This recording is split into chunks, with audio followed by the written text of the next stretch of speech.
தம்முடைய வார்த்தையை அனுப்பி நம்மை உயிர்ப்பிக்கின்ற கர்த்தருடைய பரிசுத்த நாமம் மகிமைப்படுவதாக. இந்த மாலை பொழுதிலும் மறுபடியுமாக நாம் தேவனுடைய சமூகத்திலே அமர்ந்திருக்கத்தக்கதான நல்ல ஒரு பாக்கியத்தை ஆண்டவர் நம் ஒவ்வொருவருக்கும் ஈவாக கொடுத்திருக்கிறார். அதை எண்ணி கர்த்தரை துதிக்கின்றேன். தேவன் தம்முடைய வார்த்தையை மகிமைப்படுத்தி இருக்கின்றார். அவருடைய வார்த்தை ஆவியாயும் ஜீவனாயும் இருக்கிறது. ஆகவே அந்த நித்திய ஜீவ வார்த்தைக்கு முன்பதாக நம்முடைய சிந்தனைகளை திருப்ப ஆண்டவர் நமக்கு உதவி செய்வாராக. இந்த மாலை வேளையிலும் நம்முடைய சிந்தனையை ஆதியாகம புத்தகம் அதனுடைய 34ஆம் அதிகாரம் அதன் 30ஆம் வாக்கியத்துக்கு நேராக நாம் திருப்பலாம். ஆதியாகம புத்தகம் அதனுடைய 34ஆம் அதிகாரம் அதனுடைய 30ஆம் வாக்கியம்.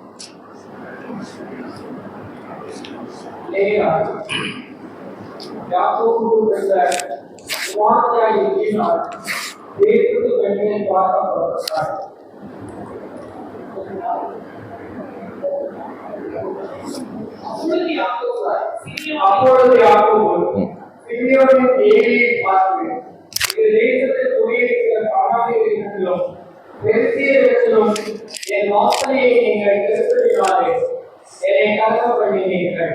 நான் கொஞ்ச ஜனம் உள்ளவன், அவர்கள் எனக்கு விரோதமாக போட்டு கூடி நானும் என் குடும்பமும் அழிவுபடி என்னை வெற்றி சொல்வார்களே என்றார். கர்த்தருடைய பரிசுத்த நாமம் மகிமைப்படுவதாக. நாம் வாசிக்க கேட்ட இந்த வேத பகுதியை நம்முடைய நல்ல கர்த்தர் தாமே நமக்கு ஆசீர்வதித்து தருவாராக. நம்முடைய ஆவிக்குரிய வாழ்விலே தேவன் இடைபடுகிற சந்தர்ப்பங்கள் உண்டு. தேவன் சில சூழ்நிலைகளின் மூலமாக நம்மோடு கூட இடைபடுகிறார். வேத புத்தகத்திலே அநேக மனிதர்களுடைய வாழ்விலே காணப்படுகிறதான சம்பவங்கள் நமக்கு பாடங்களாகவும் படிப்பினைகளாகவும் என்ன செய்கிறது இருக்கிறது. கர்த்தர் ஒரு மனிதனை எந்த விதத்திலே புதுப்பிக்கக்கூடியவராக இருக்கிறார் என்பதுதான் நாம் தொடர்ந்து வாசிக்கக்கூடியதான இந்த வேத பகுதி நமக்கு சுட்டி காண்பிக்கக்கூடியதாக இருக்கிறது. யாக்கோபுடைய வாழ்விலே ஒரு சம்பவம் நடைபெறுகிறது. என்ன சம்பவம் என்று சொன்னால், அவனுடைய மகளாகிய தீனால் அவள் தீட்டுப்பட்டவளாக மாறி போனாள். அதனுடைய காரணமும் அதனுடைய பின்னணியும் இந்த முந்தைய அத்தியாயத்திலே நாம் வாசிக்க முடியும். அவ்விதமாக தீனால் தீட்டுப்பட்டதான ஒரு நிலைக்குள்ளாக, அவமானப்படுத்தப்பட்டதான நிலைக்குள்ளாக அவள் மாறுவது நிமித்தம் அவளுடைய சகோதரர்களாக இருக்கக்கூடிய லேவியும் சிமியோனும் பட்டயம் தீட்டுகிறவர்களாக மாறி போனார்கள். என்று சொன்னால், அவர்கள் அந்த பட்டணத்துக்குள் பிரவேசித்து அங்கு இருக்கக்கூடியதான ஆண் மக்களை எல்லாம் என்ன செய்கிறார்கள்? வெட்டி போடுகிறார்கள். அப்படிப்பட்டதான ஒரு சூழ்நிலையில யாக்கோபு புலம்பி சொல்லக்கூடியதான ஒரு வார்த்தையை நாம் இங்க வாசிக்கின்றோம். என்ன சொல்கிறார் என்று சொன்னால், ஐயோ, என்னுடைய வாசனையை கெடுத்து போட்டு விட்டீர்களே, நான் கொஞ்ச கனம் உள்ளதான மனுஷன், என்னுடைய பெயர் கெடுக்கப்பட்டதான ஒரு நிலைக்குள்ளாய் மாறி போனதே என்று புலம்புகிற ஒரு அனுபவத்துக்குள்ளாக யாக்கோபு இங்கே கடந்து போகிறதை நாம் இங்கே பார்க்கிறோம். அதிகமாக யாக்கோபுடைய துக்கப்படுகிறதான ஒரு வார்த்தைகளை நாம் இங்கே வாசிக்க கேட்கின்றோம். ஆனால் அதை தொடர்ந்து யாக்கோபுடைய வாழ்விலே தேவன் யாக்கோபோடு கூட இடைபடுகிறார். யாக்கோபோடு கூட இடைபட்டு யாக்கோபை புதுப்பிக்கிற ஒரு அனுபவத்தை தான் அதனுடைய 35ஆம் அத்தியாயத்திலே இருந்து நாம் பார்க்கின்றோம். சில நேரங்கள்ல தேவன் நம்முடைய வாழ்வை புதுப்பிக்கும்படியாக சில அனுபவங்களை நம்முடைய வாழ்க்கைக்குள்ளாக என்ன செய்கிறாருங்க? கொண்டு வருகிறார். சில நேரங்கள்ல தேவன் கொண்டு வருகிறார் என்கிறதை விட நம்முடைய வாழ்விலே நாம போய் மாட்டிக்கொள்ளுகிற, சிக்கிக் கொள்ளுகிறதான சில சூழ்நிலைகளை தேவன் தம்முடைய வழிக்கு நேராக நம்மை திருப்புகிறதற்காக தேவன் பயன்படுத்துகிறார். ஆகவே நம்முடைய வாழ்விலே காணப்படுகிற ஒவ்வொரு நிகழ்வுகளும் தேவன் அவருக்கு நேராக நம்மை கொண்டு வரும்படியாக தேவனால் ஏற்படுத்தப்பட்டது என்கிறதை நாம் புரிந்து கொள்ள வேண்டும். தேவன் அதை அவருடைய பாதைக்கு நேராக திருப்புகிறதற்கு அதை பயன்படுத்துகிறவராக இருக்கின்றார். சிம்சோனுடைய வாழ்க்கையிலே வழிதவறி போனவன் தான். ஆனால் வழிதவறி போகிறதான அவனுடைய வாழ்வின் சூழ்நிலையையும் கர்த்தர் தம்முடைய சித்தத்தையும் திட்டத்தையும் அவனை கொண்டு நிறைவேற்றுகிறதற்காக பயன்படுத்துகிறதை நாம் என்ன செய்ய முடியுங்க? வாசிக்க முடிகிறது. அந்த விதத்தில் தானே இங்கு யாக்கோபுடைய வாழ்விலும் ஒரு துக்ககரமான வாழ்வின் அனுபவத்துக்குள்ளாய் கடந்து போன பொழுது கர்த்தர் அந்த சூழ்நிலையில கர்த்தர் அவனோடு கூட இடைப்பட்டு அவனை புதுப்பிக்கிற ஒரு அனுபவத்தை தான் இந்த 35ஆம் அத்தியாயம் நமக்கு சுட்டி காண்பிக்கக்கூடியதாக இருக்கிறது. ஆகவே இந்த நாளிலே நம்முடைய சிந்தனையை 35ஆம் அத்தியாயத்துக்கு நேராக நாம் திருப்பலாம். 35ஆம் அத்தியாயத்தினுடைய 1 தொடங்கி 5 வரையுள்ள வாக்கியங்களும் 9 தொடங்கி 13 வரையிலான வாக்கியங்களையும் நாம் வாசிப்போம்.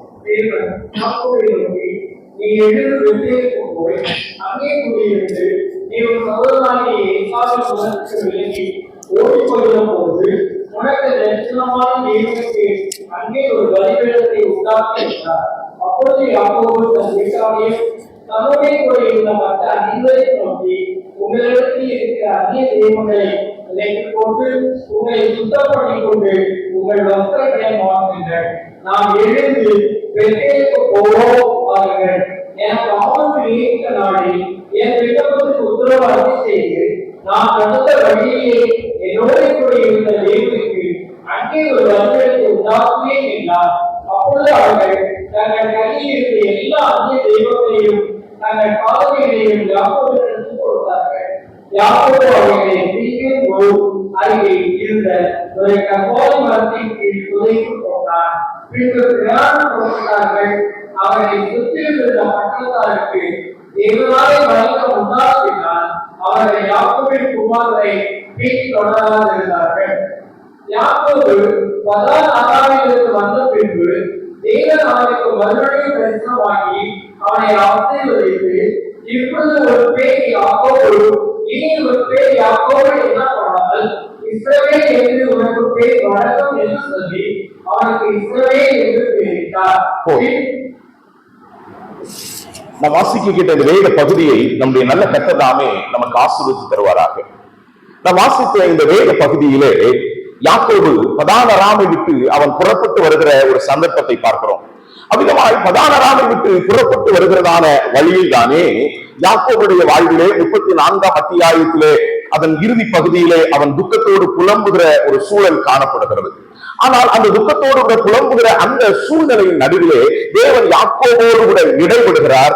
இடைபட்ட பொழுது யாக்கோபு தேவன் தன்னோடு இடைபட்டதற்கு அவன் ரெஸ்பாண்ட் பண்ணுகிறான்.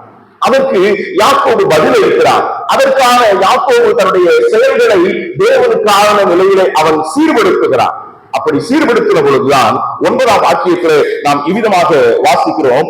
யாக்கோபு பதான் அராமிலிருந்து வந்த பின்பு தேவன் அவனுக்கு மறுபடியும் தரிசனமாகி அவனை ஆசீர்வதித்து, உன் பேர் யாக்கோபு, இனி உன் பேர் யாக்கோபு எனப்படாமல் இஸ்ரவேல் என்று உனக்கு பேர் வழங்கும் என்று சொல்லி அவனுக்கு இஸ்ரவேல் என்று பெயரிட்டார் என்று நாம் வாசிக்கின்றோம். ஒருவேளை வேதத்தை கிரமமாய் வாசிக்கக்கூடியதான நிலையில இருக்கக்கூடிய தேவ பிள்ளைகளுக்கு இங்கே ஒரு கேள்வி எழும்பலாம். என்ன என்று சொன்னால், ஏற்கனவே 32ஆம் அதிகாரத்தை நாம் வாசிக்கக்கூடியதான சந்தர்ப்பத்திலே யாக்கோபுடைய வாழ்வை புதுப்பிக்கிறதற்காக தேவன் யாக்கோபிடத்திலே ஒரு கேள்வியை கேட்டார். 32ஆம் அதிகாரத்திலே அதன் 27ஆம் வசனத்திலே ஆண்டவர் யாக்கோபை பார்த்து கேட்கிறார், உன்னுடைய பேர் என்ன?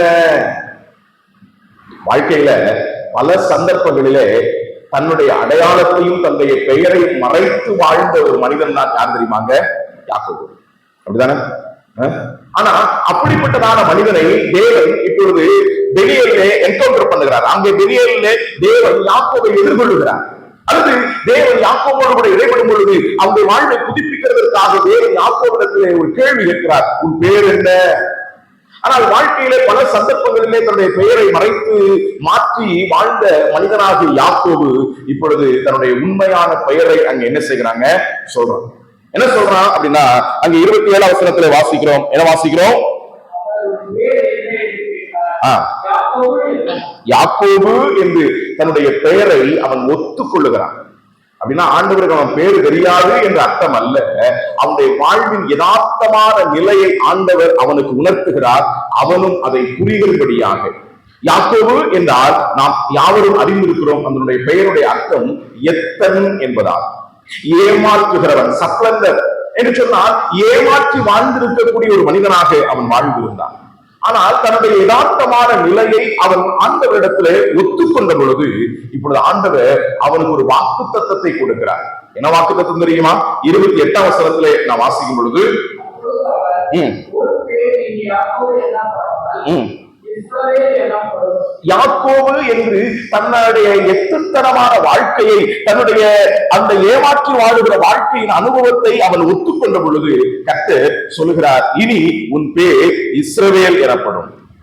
நீ இஸ்ரவேல் என்கிறதான நிலையிலே அழைக்கப்படுவாய் என்கிறதான வாக்குத்தத்தத்தை கர்த்தர் யாருக்கு கொடுக்கிறாருங்க? யாக்கோபுக்கு கொடுக்கிறார். ஆனா நடக்கிறது என்ன அப்படின்னா, இந்த 30ஆம் அத்தியாயத்தில் தானே கர்த்தர் யாக்கோபுக்கு இந்த அனுபவத்தை வாக்குத்தத்தம் பண்ணினார். 32ஆம் அத்தியாயத்தில் தானே யாக்கோபுக்கு இந்த வாக்குத்தத்தத்தை கர்த்தர் கொடுத்தாலும் 33 34 அத்தியாயத்துல கர்த்தர் கொடுத்த இந்த வாக்குத்தத்தத்தை அவன் அனுபவமாக்கினது போன்ற எந்த ஒரு சூழலையும் நாம் என்ன செய்ய முடியலங்க? பார்க்க முடியல. கர்த்தர் சொன்னாரு, அவன் தன்னுடைய நிலையை ஒத்துக்கொண்ட பொழுது கர்த்தர் அவனுக்கு ஒரு வாக்குத்தத்தம் கொடுத்தார். யாக்கோபு எனப்படுவாய் என்ற நிலையில வாக்குத்தத்தம் கொடுத்தார். ஆனால் அவ்விதமான நிலையில அவனுடைய வாழ்க்கையை அனுபவமாக்கினதான எந்த ஒரு அடிச்சுவடையும் நாம் அங்கே பார்க்க முடியவில்லை. நம்ம வாழ்க்கையிலும் சில நேரங்கள்ல தேவன் சில வார்த்தைகளை நமக்கு தருகிறார். தேவனுடைய சமூகத்தில் அமர்ந்திருக்கும் பொழுது தேவன் நம்முடைய வாழ்வு சூழ்நிலைகளிலே நம்மோடு இடைபடுகிறார். சில வாக்குத்தத்தங்களை தருகிறார். நம்முடைய வார்த்தைகளை கொண்டு நம்மோடு கூட பேசுகிறார். ஆனா அநேக சந்தர்ப்பங்கள்ல அவர்கள் தூரத்திலே இருக்கக்கூடியதான ஒரு காணல் நீரை போலதான் நம்முடைய வாழ்க்கையில இருக்கிறதை ஒழிய தேவன் சொன்னதான வார்த்தைகளை அனுபவமாக்கக்கூடியதான நிலை நம்முடைய வாழ்க்கையில் அநேக சந்தர்ப்பங்கள் என்ன செய்கிறது இல்லைங்க? நிறைவேறுகிறது இல்லை. நான் சொல்லுகிறதை நீங்கள் புரிந்து கொள்வீர்கள் என்று நினைக்கிறேன். 32ஆம் அதிகாரத்திலேயே கர்த்தர் அவனுக்கு இஸ்ரவேல் என்கிறதான நிலையில பெயரை என்ன செய்தாருங்க? அழைக்கப்படுவார் என்கிற நிலையிலே சொன்னார். என்னப்படும் என்று அங்கே ஆண்டவர் சொன்னார். ஆனா 33 34 அத்தியாயங்கள்ல அதை அவன் அனுபவமாக்கிறது போன்றதான எந்த ஒரு சுவடையும் நாம் அங்கே பார்க்க முடிகிறதில்லை. கேட்க முடிந்ததை ஒழிய அனுபவிக்க முடியல. சில நேரங்கள்ல கர்த்தர் நம்மோட பேசுறார், அப்படிதானே? கர்த்தருடைய வார்த்தைகளை நம்மோடு கூட பேசுவார். சில சூழ்நிலைகளை நம்ம கடந்து போகும் பொழுது உண்மையாகவே தேவ சமூகத்திலே நம்மை அர்ப்பணித்து இருக்கக்கூடிய சந்தர்ப்பங்கள்ல கர்த்தர் நம்மோட பேசுவார். சில வசனங்களை கொண்டு நம்மை ஆறுதல் படுத்துவாரு, நம்மை பலப்படுத்துவாரு. ஆனா மறுபடியும் அதை கேட்கதான் முடியுதே ஒழிய நம்ம வாழ்க்கையில அனுபவமா அதை அனுபவிக்கிறோமா அப்படின்னா சில நேரங்கள் அங்க என்ன வருது? ஒரு கொஸ்டின் மார்க் தான் வருது. நான் சொல்றது அர்த்தம் உங்களுக்கு புரியுதா? கேட்போம், கர்த்தர் நம்மோட பேசுவாரு. அப்போ ஆண்டவருடைய வார்த்தைகள் நம்மை உற்சாகப்படுத்தும். ஆனா அது கேட்கலாம் முடியல ஒழிய வாழ்க்கையில அவர் சொன்னது நிறைவேறுகிறது நம்மால என்ன செய்ய முடியலங்க? காண முடியல. நம்ம எபேசு நிருபத்திலே நாம் வாசிக்கும் பொழுது தேவன் நம்மை அழைத்ததினாலே உண்டான நம்பிக்கை நம்மை உண்டாகும்படியாக நம்முடைய மனக்கண்கள் திறக்கப்பட வேண்டும் என்று பவுலப்போஸ்தலன் ஜெபிக்கிறார் எபேசியர் 1ஆம் அத்தியாயத்திலே. அது போன்ற நிலையில தேவன் நமக்கு நம்முடைய வார்த்தைகளை அளவில்லாமல் கொடுத்திருக்கிறார். ஆனால் அதை அனுபவமாக்குகிறதற்கு சில நேரங்கள்ல நம்முடைய வாழ்க்கையிலே அது இயலாமல் போய்விடுகிறது. ஒருவேளை தேவன் கொடுத்த வார்த்தைகளை வாக்குத்தத்தங்களாக பத்திரப்படுத்தி மட்டுமே வைத்திருக்க முடிகிறதே ஒழிய நாம அதை நம்முடைய வாழ்க்கையில அனுபவமாக்க முடிகிற கூடிய சூழல் வரவில்லை. ஆனா யாக்கோபுக்கு இப்ப ஒரு சூழல் உண்டாகிறது. தேவன் அந்த கொடுத்ததை இப்ப அவனுக்கு என்ன செய்கிறார் தெரியுமாங்க? அனுபவிக்கும்படியான ஒரு அனுபவத்தை சொல்றாரு.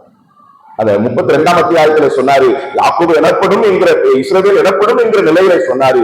ஆனா இங்க நீங்க வாசித்து பாத்தீங்கன்னா 35ஆம் அத்தியாயத்தினுடைய 10ஆம் வாக்கியத்தை என்ன வாசிக்கும்? வாசிங்க.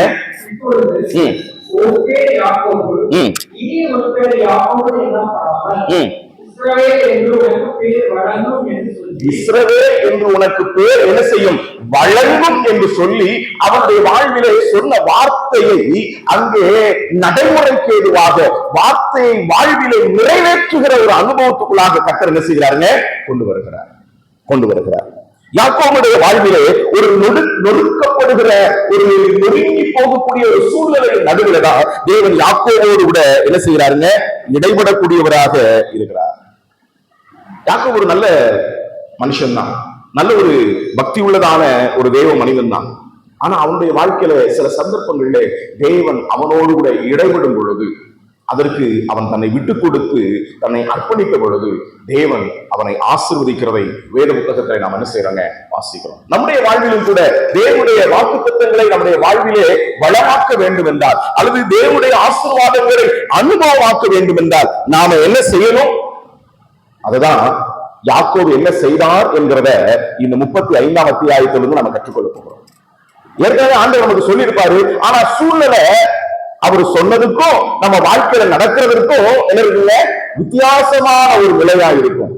ஆனா அவர் சொன்னது நிறைவேறணும் அப்படின்னா, நிறைவேறும்படியான நிலையில நம்முடைய வாழ்க்கை அமைய வேண்டும் என்றால் அதற்கு நாமும் நம்முடைய காரியங்களையும் அர்ப்பணிக்க வேண்டியது என்னங்க அவசியமான ஒன்றாக இருக்கிறது. இங்க யாக்கோபுடைய வாழ்வை நீங்க நல்லா கவனிச்சு பாத்தீங்க அப்படின்னா, கர்த்தர் அவரை ஆசீர்வதிக்கிற ஒரு அனுபவத்தை நான் பார்க்கிறோம். ஆனா உண்மையிலேயே யாக்கோபு ஆசீர்வதிக்கப்பட்ட ஒரு மனிதனா?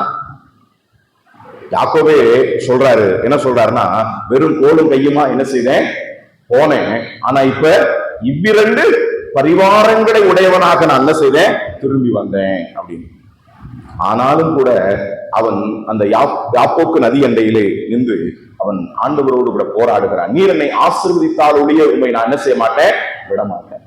உண்மையை நீங்க கவனிப்பீங்க அப்படின்னா, யாக்கோபு ஆசீர்வாதம் பெற்ற ஒரு மனிதனா இல்லையா அப்படின்னா, ஒரு விதத்துல சொல்லணும் அப்படின்னா அவன் ஆசீர்வதிக்கப்பட்டவன் தான். என்ன ஆசீர்வதிக்கப்பட்டவன்? உலக பிரகாரமான நிலையிலே அவனுடைய வாழ்வு என்ன செய்யப்பட்டிருந்ததுங்க, ஆசீர்வதிக்கப்பட்டிருந்தது. ஆனால் யதார்த்தமான உண்மையான ஆவிக்குரிய ஆசீர்வாதத்தை பெற்ற ஒரு மனிதனாக யாக்கோபு அந்த சந்தர்ப்பத்தில் என்ன செய்யலங்க, காணப்படவில்லை. ஆனா கர்த்தர் வாக்கு கொடுத்திருந்தார். நீ இஸ்ரவேல் என்கிறதான நிலையிலே உன்னுடைய பேர் வழங்கப்படும் என்று நீ இஸ்ரவேல் எனப்படுவா என்ற நிலையிலே கர்த்தர் இஸ்ரவேலின் அனுபவத்தை அவனுக்கு வாக்கு கொடுத்திருந்தார். ஆனா வாக்கு கொடுத்திருந்தாலும் அதை வாழ்க்கையில அனுபவிக்க முடியாத ஒரு நிலையை நான் யாக்கோபு இருந்தார். ஆனா இப்ப இந்த 35ஆம் அத்தியாயத்துல வரும் பொழுது 9ஆம் வாக்கியத்துல நான் வாசிக்கிறோம், கர்த்தர் யாக்கோபை என்ன செய்தார் தெரியுமாங்க, ஆசீர்வதித்தார் என்ற ஒரு வார்த்தை இருக்கு. அப்படிதானே?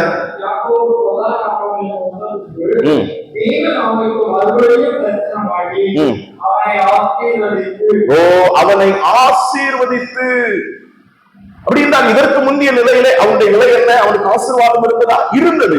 என்ன இருந்தது? உலக பிரகாரமான சொத்துக்கள் இருந்தது, பிள்ளைகள் இருந்தார்கள், வாகன வசதிகள், எல்லா காரியங்களும் அவனுக்கு என்ன செய்ததுங்க, ஆடு மாடுகள், வேலைக்காரர்கள், வேலைக்காரிகள் எல்லாம் அவனுக்கு என்ன செய்ததுங்க, இருந்தது. ஆனா ஒரு யதார்த்தமான ஆவிக்குரிய ஆசீர்வாதத்தை அவனால் என்ன செய்ய முடியலங்க, அனுபவிக்க முடியல. சரியா சொல்லணும் அப்படின்னா, அங்கே யாக்கோபுடைய வாழ்க்கையில ஒரு ஆவிக்குரிய ஆசீர்வாதம் இல்லாத ஒரு மனிதனாய் அவன் வாழ்ந்தான் என்கிறதுக்கு நிறைய அடையாளங்களை யாக்கோபுடைய வாழ்க்கையில பார்க்க முடியும். என்ன தெரியுமா? ஒண்ணு என்ன அப்படின்னா, அவனுடைய வாழ்க்கையில நிம்மதி இல்லாத ஒரு மனிதனாக அவன் இருந்தான்.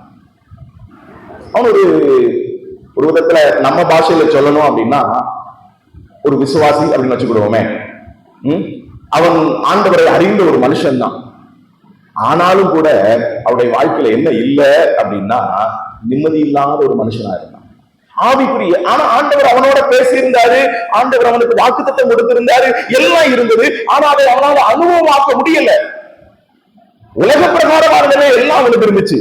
நல்ல வேலை இருந்தது, ஒரு நம்ம பாஷையில சொல்லணும்னா நல்ல வேலை இருந்தது, நல்ல வீடு இருந்தது, நல்ல வசதிகள் இருந்தது, எல்லா காரியங்களும் இருந்துச்சு. அங்க தன்னுடைய அண்ணன் கூட சொல்லும் போது அவர் சொல்லி அனுப்புறாரு, ஆண்டவர் எல்லாத்தையும் கொடுத்திருக்காரு, அண்ணே நான் திரும்ப வர்றேன், இனி உங்ககிட்ட இருந்தெல்லாம் நான் ஏமாத்தி வாங்குவேன்னா நீங்க நினைக்க வேண்டாம், தேவன் எல்லாவற்றையும் எனக்கு என்ன செஞ்சிருக்காரு, கொடுத்திருக்கிறாரு அப்படின்னு சொல்லி அனுப்புகிறதான அண்ணனுக்கே கொடுத்து விடுகிற அனுபவத்துக்கு அளவுக்கு ஆண்டவர் யாக்கோபு என்ன செஞ்சிருந்தாருங்க. அந்த விதத்துல உலக பிரகாரமான நிலையை ஆசீர்வதிக்கப்பட்ட ஒரு மனுஷன் தான். ஆனா ஆவிக்குரிய விதத்துல நீங்க பாத்தீங்க அப்படின்னா ஒரு ஜீரோவான ஒரு நிலைதான் அவனுடைய வாழ்க்கையில் இருந்துச்சு. ஏன் அப்படின்னா, ஒண்ணு ஒரு நிம்மதி இல்லாத ஒரு மனுஷனா வரலாம். நல்லா கவனிச்சு பாருங்க, யாக்கோபுடைய வாழ்க்கையில அவன் சொந்த வீட்டுல இருக்கும் போதும் அவனுக்கு என்ன கிடையாதுங்க, நிம்மதி இல்லை. மாமனாருடைய வீட்டுல இருக்கும் போதும் அவனுக்கு நிம்மதி இல்லை. அங்க விட்டு ஓடி வந்ததான சந்தர்ப்பத்திலும் கூட என்ன கிடையாதுங்க, நிம்மதி இல்லை. சிலர் என்ன நினைக்கிறாங்க அப்படின்னா, நம்ம இடத்தை மாத்திட்டோம்னா, நம்முடைய சூழ்நிலையை மாத்திட்டோம்னா எல்லாம் சரியாயிரும் அப்படின்னு. நிம்மதியை இழந்த ஒரு மனுஷனா அவன் வாழ்ந்து கொண்டிருக்கிறான். அவன் வாழ்க்கையில ஆண்டவர் அறிந்தவன் தான், தேவனுடைய காரியங்கள் எல்லாம் அவருக்கு நல்லா தெரியும். ஆனா எங்க இருந்தால் அவருடைய வாழ்க்கையில் நிம்மதி இழந்த ஒரு வாழ்க்கையை அவன் வாழ்ந்து கொண்டிருக்கிறான். நிம்மதி இழந்த ஒரு வாழ்க்கையை வாழ்ந்து கொண்டிருக்கிறான்.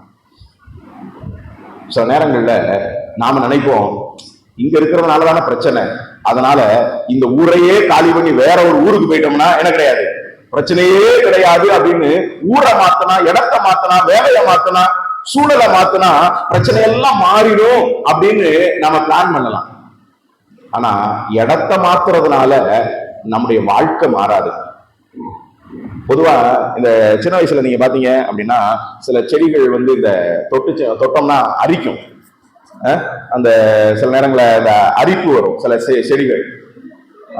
செந்தட்டி, ஒருவேளை அந்த செந்தட்டி என்கிறதான அந்த செடி ஒருவேளை இந்த இடத்துல இருக்கிறதுனாலதான் அது அரிக்குது அப்படின்னு சொல்லிட்டு அதை பேருக்கு எடுத்து வேறொரு இடத்துல கொண்டு போய் நட்டாலும் அதை தொட்டா என்னதான் செய்யும்? அரிக்கதான் செய்யும். இடத்தை மாத்துறதுனால அந்த செடியுடைய குணம் என்ன செய்யாதுங்க? மாறாது. நம்முடைய வாழ்க்கையின் சூழ்நிலைகளை மாற்றுகிறதுனால நம்முடைய வாழ்க்கையின் யதார்த்தமான அனுபவங்கள் மாறும் என்று நினைப்போம் என்றால் நம்மை விட மடமையானவர்கள் வேறு யாரும் இல்லை. நீங்க நல்லா கவனிச்சு பாப்பீங்க அப்படின்னா யாக்கோபுடைய வாழ்க்கையில் ஒரு ஆவிக்குரிய ஆசீர்வாதத்தை இழந்த ஒரு மனிதனாய் காணப்பட்ட அடையாளம் என்னன்னா ஒரு நிம்மதி இழந்த ஒரு வாழ்க்கை, சமாதானம் இல்லை, நிம்மதி இல்லை, எங்க போனாலும் ஒரு போராட்டம். இன்னும் நம்ம கவனிச்சு பார்ப்போம் அப்படின்னா அதனுடைய ஒரு அடையாளத்துல வாழ்க்கையில யாரு கூடயும் அவனால சமாதானமாவே இருக்க முடியல. ஒரு பர்சனல் லைஃப்ல நீங்க பாத்தீங்க அப்படின்னா நிம்மதி கிடையாது. ரெண்டாவது, எங்க போனாலும் யாரு கூடயும் அவனால என்ன செய்ய முடியல தெரியுமா? ஒத்து போக முடியல.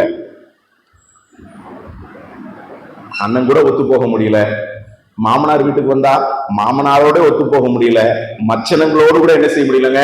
ஒத்து போக முடியல. எங்க பார்த்தாலும் ஒரே சண்டையும் போராட்டமும் நிறைந்த ஒரு மனுஷன் தான் யாரா இருந்தான் தெரியுமாங்க? இந்த யாக்கோபு. பிறரோடு கூட சமாதானமா இருக்க முடியாத கருத்து வேறுபாடுகளும் சண்டைகளும் கான்ஃபிளிக்ட், அங்கே ஒரு முரணான ஒரு நிலைதான் யாக்கோபுடைய வாழ்க்கையில் நாம என்ன செய்ய முடியுங்க? நாம பார்க்க முடியும். ஒருவேளை வெளியே இருந்து யாக்கோபை பார்க்கிறவங்களுக்கு என்ன சொல்லுவாங்க? ஆஹா, நல்ல வசதியான வாழ்க்கை என்ன செய்யறாரு? வாழ்றாரு.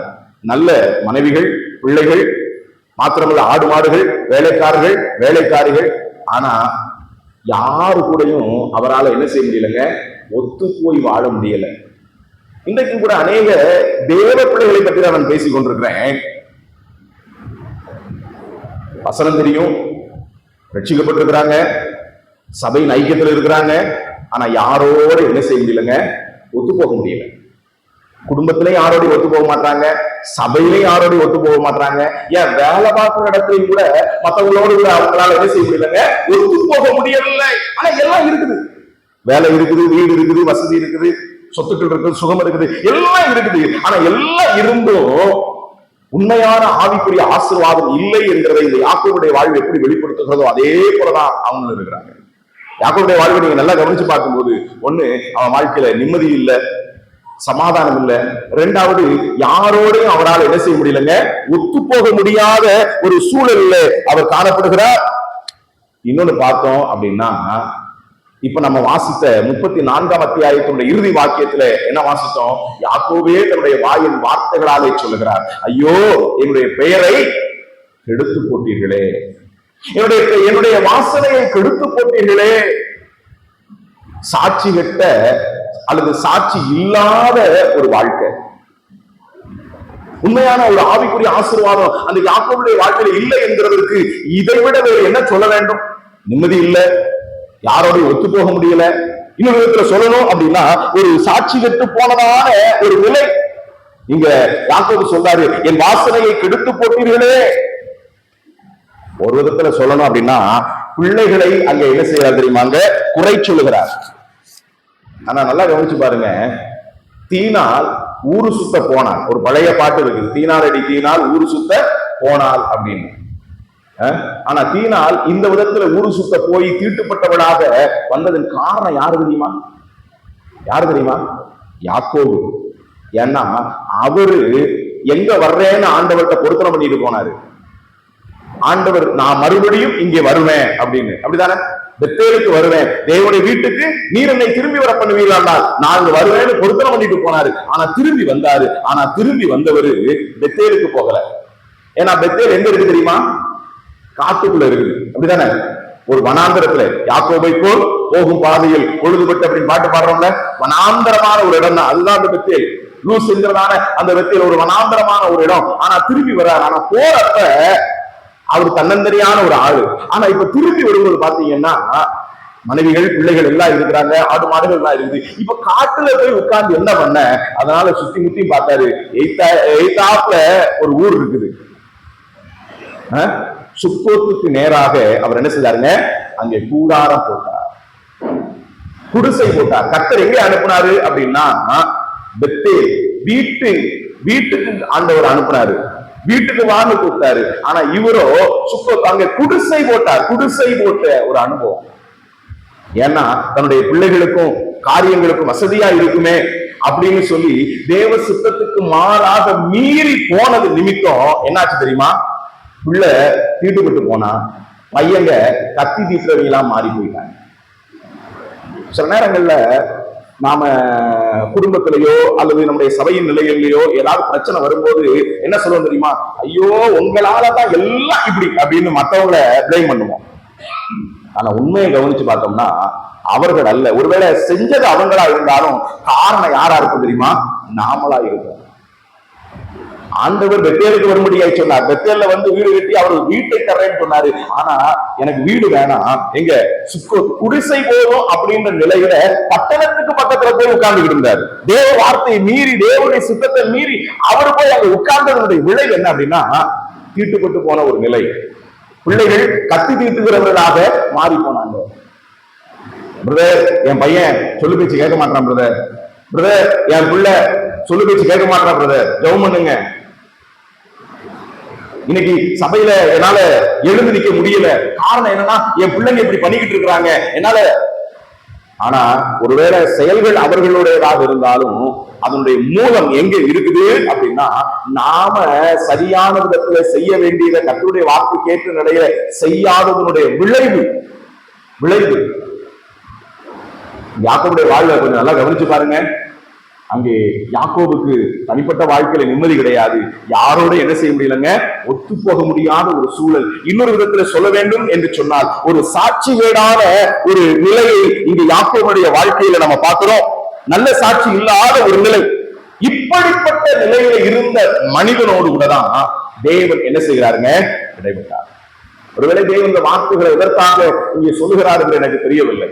நம்முடைய வாழ்க்கையிலும் ஒருவேளை தேவன் நமக்கு சொன்ன வார்த்தைகளை நம்ம கேட்டு இருப்போம், ஆனா அதை அனுபவமாக்க முடியாத, அது ஒரு காணல் நீரை போல ஆக்குத்தத்தமாய் பத்திரப்படுத்தி வைத்திருக்க முடிந்ததே ஒழிய அதை நம்முடைய வாழ்க்கையில அனுபவமாக்காதவர்களாய் ஒருவேளை நம்மிலே சிலர் இருப்போம் என்று சொன்னால் நம்முடைய வாழ்க்கையில தேவன் சொன்ன வார்த்தைகள் அனுபவமாக்கும்படியாக தேவன் இன்றைக்கு நம்மோடு கூட இடைபடுகிறார்.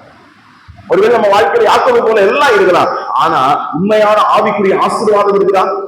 அந்த உண்மையான ஆவிக்குரிய ஆசீர்வாதத்தின் அடையாளம் என்ன, நிம்மதியான ஒரு வாழ்க்கை. ஆனா யாக்கோபுடைய வாழ்க்கையில அப்படி என்ன செய்யலங்க, இல்ல. எங்க போனாலும் பிரச்சனை, எல்லாரோடையும் பிரச்சனை, யாரோடையும் ஒத்து போக முடியல, சபையிலையும் ஒத்து போக முடியல, குடும்பத்தில ஒத்து போக முடியல, வேற இடத்துல ஒத்து போக முடியல, எல்லா இடங்களிலும் பிரச்சனையும் பிரிவினையும் கான்ஃபிளிக்ட். மாத்திரமல்ல பேர் கெட்டு போனதான ஒரு நிலை. அதுக்கு மற்றவங்களை நம்ம பிளேம் பண்ணிக்கிட்டு இருப்போம். ஐயோ இப்படி எல்லாம் பண்ணிட்டாங்களே, என்னால இப்ப சபையில எழுந்து கொண்டு நிக்க முடியலையே, என்னால எந்த ஒரு காரியத்தையும் செய்ய முடியலைன்னு சொல்லி துக்கப்படுகிற ஒரு நிலை. ஒருவேளை விதமான நிலை இருக்கும் அப்படின்னா கர்த்தர் நம்மோடு கூட என்ன செய்கிறாருங்க, அவர் இடைபடுகிறார். நீங்க நல்லா கவனிச்சு பாத்தீங்க அப்படின்னா யாக்கோபுடைய வாழ்வை ஆசீர்வதிக்கும்படியாக அல்லது கர்த்தர் அவனுக்கு கொடுத்த அந்த வாக்குத்தத்தத்தை வாழ்விலே கடைபிடி அல்லது அனுபவமாக்கும்படியாக யாக்கோபு செய்த காரியம் என்ன? இங்கே நம்மளே ஒரு சிலர் இந்த இரவு வேளையில தேவ சமூகத்தில் அமர்ந்திருக்கும் பொழுது நம்முடைய வாழ்விலும் தேவன் சொன்ன வார்த்தைகள் நிறைவேறாதா என்ற நான் ஏக்கத்தோடு இருக்கிறான். மறுபடியும் தேவன் நம்மோடு கூட அந்த வார்த்தைகளை பேசிக்கொண்டே இருப்பாரு. ஆனா அனுபவமாக்க முடியாத ஒரு நிலைக்குள்ளாக நாம் இருக்கலாம். ஆனா அதுக்கு நாம செய்ய வேண்டியது என்ன? யாக்கோபு செய்த சில காரியங்களை மாத்திரம் நான் சுட்டி காண்பித்து அமர விரும்புகின்றேன். யாக்கோபு என்ன செய்தார்? அந்த சிச்சுவேஷன்ல தேவன் யாக்கோபோடு கூட இடைபடுகிறார். யாக்கோபு புலம்பிக் கொண்டிருக்கிறான், ஐயோ என் வாழ்க்கை இப்படி ஆகி போச்சே அப்படின்னு புலம்பிக் கொண்டிருக்கக்கூடிய சந்தர்ப்பத்துலதான் அங்கே நான் வாசிக்கிறோம் 35ஆம் அத்தியாயத்தின் 1ஆம் வாக்கியம்.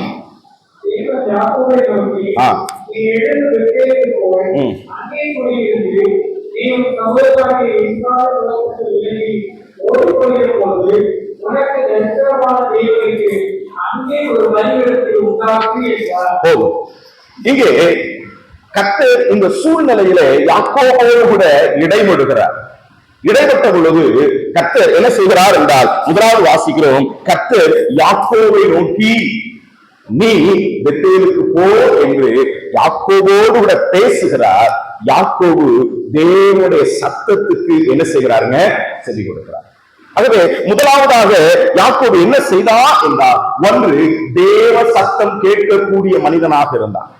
ஒருவேளை இங்க உட்கார்ந்து கொண்டிருக்கக்கூடிய நம்முடைய வாழ்க்கையில ஏதோ குழப்படிகளின் அனுபவங்களோடு, அல்லது என் வாழ்க்கை ஏன் இப்படி ஆகி போயிடுச்சு, ஏன் எனக்கு இப்படிப்பட்டதான நிலை, அல்லது மற்ற என்னுடைய தேர்ந்தெடுத்து போகக்கூடியதான ஒரு நிலைக்குள்ளாக நாம் கடந்து வர வேண்டியதான சூழல் வந்து விட்டதே என்ற நிலையில நாம் உட்கார்ந்து கொண்டிருக்கோம் அப்படின்னா, தேவன் நம்மை தம்முடைய ஆசீர்வாதத்துக்கு நேராக நடத்த விரும்புகிறார். அதற்கு நாம செய்ய வேண்டிய முதல் காரியம் என்ன அப்படின்னா, ஒன்று, நம்மோடு கூட இடைபடுகிற தேவனுடைய வார்த்தையை என்ன செய்யணுங்க?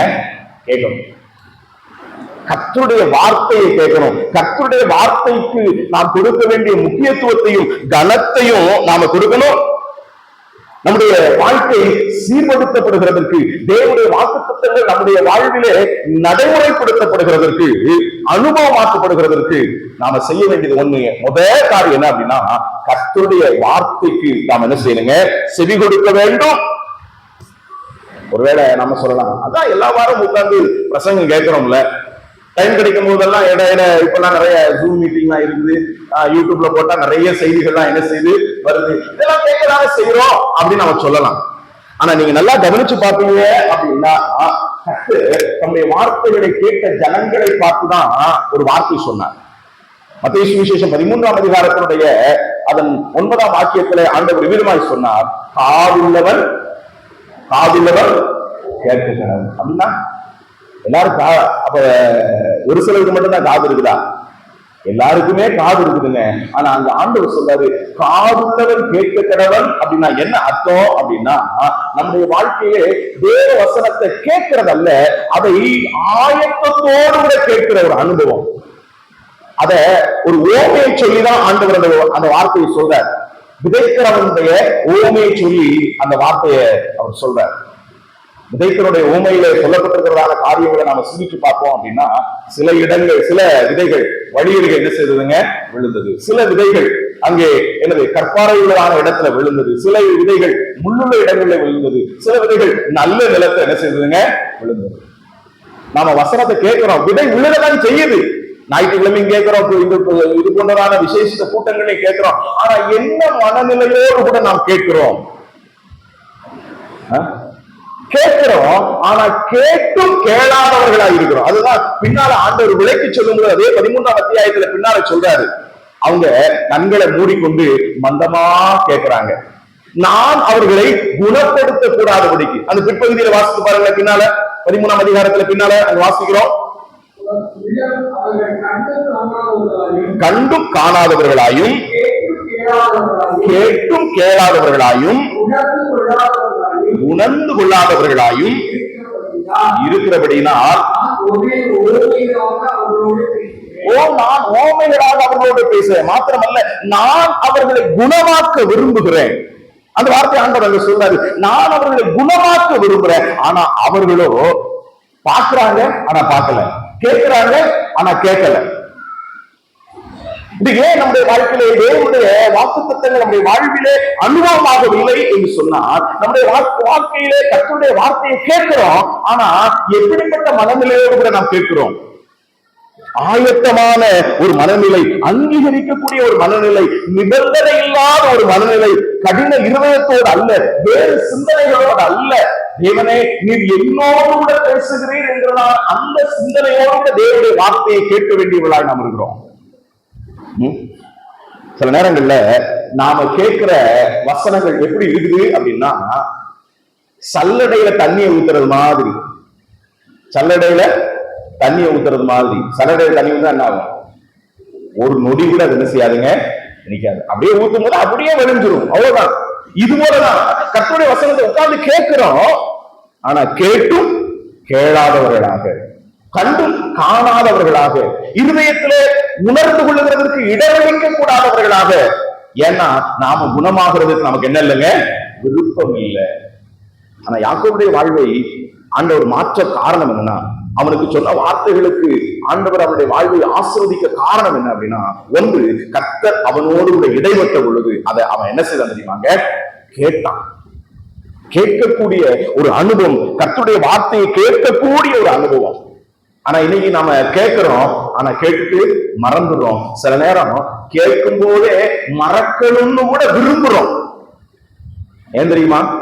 சில நேரங்கள்ல எல்லா நேரமும் இனிமையான வார்த்தைகளை கேட்கறதுதான் எல்லாருக்கும் விருப்பம், அப்படிதானே? கர்த்தர் உங்களை ஆசீர்வதிப்பார், கர்த்தர் உங்களுக்கு கண்ணீரை துடைப்பார், கர்த்தர் உங்களுக்கு துணையா இருப்பார், இதெல்லாம் கர்த்தருடைய வார்த்தை தான், இல்லைன்னு சொல்லல. ஆனா எல்லா நேரமும் ஆண்டவர் அப்படி பேசுகிறவர் அல்ல. ஆனா நாம விரும்புறது என்ன தெரியுமா? நம்மை ஆறுதல் படுத்த வேண்டும் என்று நாம் விரும்புகிறோம். ஆனா கர்த்தர் நம்ம எப்படி ஆறுதல் படுத்துகிறார் என்றால், எப்படி நம்மை சுகப்படுத்துகிறார் என்றால், ஒரு முட வைத்தியனை போல. சில நேரங்கள்ல ஒவ்வொருத்தருக்கும் ஒவ்வொரு விதமான ட்ரீட்மெண்ட் இருக்கும். எலும்பு முறிந்தவர்களை என்ன செய்வாங்க தெரியுமாங்க? அந்த எலும்பு சரியாக சேர்க்கப்படும்படியாக அந்த முட வைத்தியர் அதை மறுபடியும் என்ன செய்வாருங்க? அந்த டிஸ்லோகேஷன் ஆனத மறுபடியும் சில நேரங்களில் முறித்து கூட அதை என்ன செய்வாங்க? கட்டுவாங்க. அது போலதான் கர்த்தர் நம்மை சில வேளைகளில் நம்முடைய வார்த்தைகளை கொண்டு அவர் காயப்படுத்தி என்று சொன்னால் நம்மை சீர்திருத்தி குணப்படுத்த வேண்டும் என்று விரும்புகிறார். ஆனா சில நேரங்களில் கர்த்தருடைய வார்த்தையை கேட்க உட்கார்ந்து இருக்கும் போது, நம்ம கூட கர்த்தர் பேசும்போது, நம்முடைய நிலையை கர்த்தர் உணர்த்தி சுட்டி காண்பிக்கும் போது, அதை கேட்டும் கேளாதவர்களாய் மறக்கிறதற்கு தான் நாம் ஆயத்தம் உள்ளவர்களாக இருக்கிறோம். ஆனா யாக்கோபுடைய வாழ்விலே இந்த ஆசீர்வாதத்தை அனுபவமாக்க யாக்கோபு செய்த முதல் விஷயம் என்ன அப்படின்னா, இங்க யாக்கோபு கர்த்தர் அவனோடு கூட இடைவிட்டு அவனிடத்துல சொன்னதற்கு அவன் உடனடியாய் கீழ்ப்படுகிற ஒரு மனுஷனாக இருந்தான். 1ஆம் வசனத்தை வாசிக்கிறோம். அதன் பரான் அராமைவுக்கு யாக்கோபு வந்த பின்பதாக தரிசனமாகி கர்த்தர் அவனை ஆசீர்வதித்து அவருக்கு சொன்ன இஸ்ரவேல் என்கிறதான அந்த வாக்குத்தத்தத்தை இங்கே நடைமுறைப்படுத்துகிற நிலையிலே அதை ஊர்ஜிதப்படுத்துகிறார். ஏன் என்றால், ஒன்று, யாக்கோபு கர்த்தருடைய வார்த்தைக்கு என்ன செய்தாங்க? செவி கொடுத்தார். கர்த்தருடைய வார்த்தைக்கு கேட்டு அதற்கு கீழ்ப்படுகிற ஒரு அனுபவம், கர்த்தருடைய வார்த்தையை கேட்டு அதை தன்னுடைய வாழ்க்கையில பதித்து செயல்படுத்துகிற ஒரு அனுபவத்தை இங்கே யாக்கோபுடைய வாழ்க்கையில நம்ம பார்க்கிறோம். ஆனா இன்னைக்கு என்ன எப்படி ஆயிப்போச்சு அப்படின்னா, கர்த்தருடைய வார்த்தையை நம்ம கேட்கிறோம், ஆனா கேட்டு கேட்டு நமக்கு எப்படி ஆயிடுச்சு அப்படின்னா, பழகி போச்சு. பழக பழக பாலும் புளிக்கும் அப்படின்னு சொல்லுகிறது போல, இன்னைக்கு வசனத்தை கேட்டு கேட்டு இப்ப மந்தமான ஒரு நிலைக்குள்ளாய். பழைய ஏற்பாட்டுல ஒரு ராஜா இருந்தாங்க. அவன் தான் இஸ்ரவேலின் முதல் ராஜா. யாருங்க? சவுல். அவனுடைய வாழ்க்கையில ஒரு நாள் உட்கார்ந்து புலம்புனான். புலம்புனா என்ன புலம்புனான் தெரியுமா? 1 சாமுவேல் புத்தகம் அதனுடைய 28ஆம் அதிகாரத்தினுடைய 15ஆம் வசனத்தை நாம வாசிக்கும் பொழுது, அங்கே சாமுவேலுடைய ஒரு புலம்பலை நாம் அங்கே மன்னிக்கணும், சவுலுடைய புலம்பலை நாம் அங்கே பார்க்கிறோம். 28:15.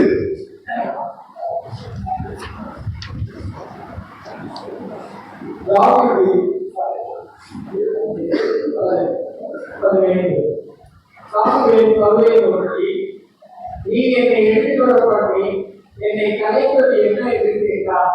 அதற்கு சவுல், நான் மிகவும் நெருக்கப்பட்டிருக்கிறேன், எனக்கு விரோதமாக யுத்தப்படுகிறார்கள், தேவன் என்னை கைவிட்டார், அவர் கேட்கப்பட்டிருக்கிறாவது சொப்பனங்களிலாவது எனக்கு மறு உத்தரவாக இருக்கிறீர்கள். தேவன் என்னை கைவிட்டாரு. யாரு சொல்றா? தேவனாலே இஸ்ரவேல் ஜனங்களுக்காக ஏற்படுத்தப்பட்ட ஒரு ராஜா. யாருங்க? இந்த சவுல். ஆனா இப்ப அவன் புலம்புறான், ஆண்டவர் என்னை கைவிட்டுட்டாரு. இங்கே சாமுவேலின் ஆவி அங்கே எழுப்பி கொண்டு வரப்படுகிறதான சந்தர்ப்பத்தில் அது குறித்து பல அபிப்பிராயங்கள் இருக்கு, அதுக்குள்ள நான் போக விரும்பல. ஆனா அவனுடைய புலம்பலை நாங்க சொல்ல விரும்புறேன். இங்கே சவுல் புலம்புகிறான். என்ன தெரியுமா? ஆண்டவர் என்னை கைவிட்டுட்டாரு. தீர்க்க தரிசனங்களின் மூலமாகவோ சொப்பனங்களின் மூலமாகவோ ஆண்டவர் என் கூட என்ன செய்யல, பேசல, என் கூட ஆண்டவர் பேச மாட்டாரு அப்படின்னு புலம்புறான். ஆனா நீங்க நல்லா கவனிச்சு பாத்தீங்கன்னா, கர்த்தர் இந்த சவுலோடு கூட எத்தனை முறை இடைபெற்றிருக்கார் தெரியுமா? துவக்க நாட்களிலே அவன் கீசின் குமாரனாகிய சவுலாகி இவன் கழுதையை தேட புறப்பட்டு போனான். அவன் கழுதை கிடைக்காத ஒரு சூழல் இருந்த பொழுது அவனுடைய வேலைக்காரங்க, நான் இங்க ஒரு தேவனுடைய மனுஷர் இருக்கிறாரு, அவர்கிட்ட போய் கேட்போம்னு சொல்லிட்டு போன பொழுது சாமுவேலை சந்திக்கிறாங்க.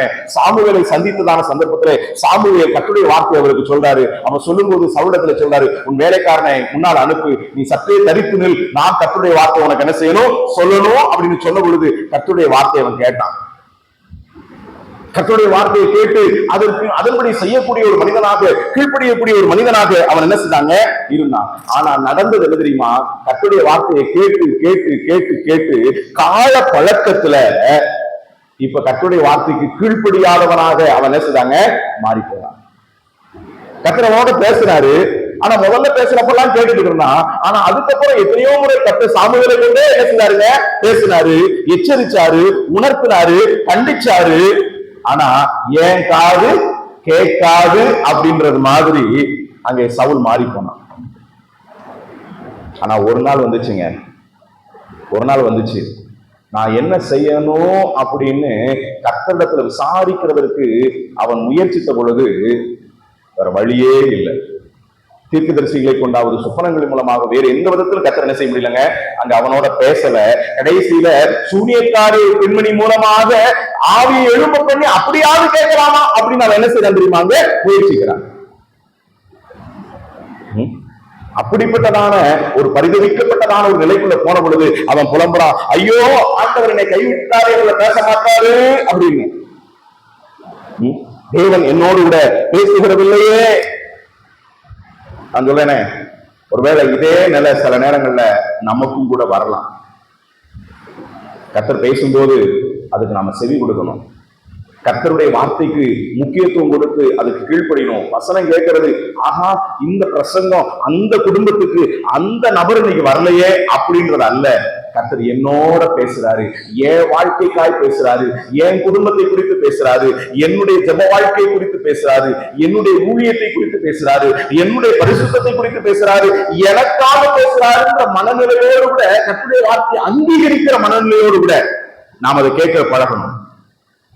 கடின இருதயத்தோடு கூட அல்லது கர்த்தருடைய வார்த்தையை புறம்பாக்குகிற அனுபவத்தோடு கூட நாம் கேட்போம் என்றால் ஒரு நாளும் அது நமக்கு என்ன கொடுக்காதுங்க, பலன் கொடுக்காது, பலன் கொடுக்காது.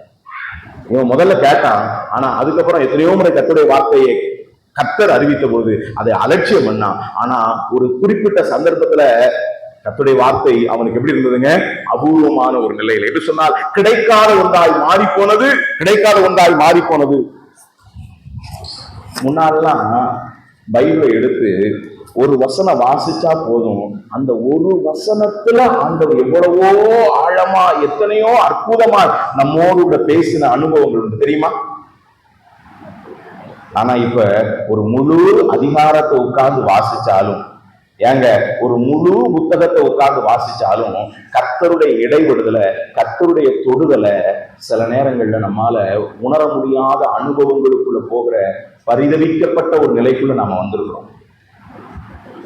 நான் சொல்றதுடைய அர்த்தத்தை அனுபவித்தவங்க புரிய முடியும்.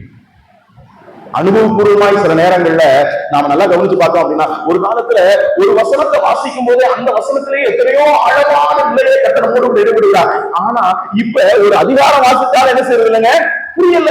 ஏன் அப்படின்னா தேவனுக்கு நமக்கும் இடையில உள்ளதான உறவிலே கர்த்தர் நம்மோடு கூட இடைப்பட்ட எத்தனையோ சந்தர்ப்பங்களை நாம் புறந்தள்ளினது நிமித்தம் இப்ப எத்தனையோ முறை கர்த்தர் நம்மோட பேசணும்னு உட்கார்ந்தாலும் என்னல்ல, கர்த்தருடைய வார்த்தை நம்முடைய இருதயத்திலே பதிக்கப்படுகிறதில்லை, நம்மை தொடுகிறதில்லை.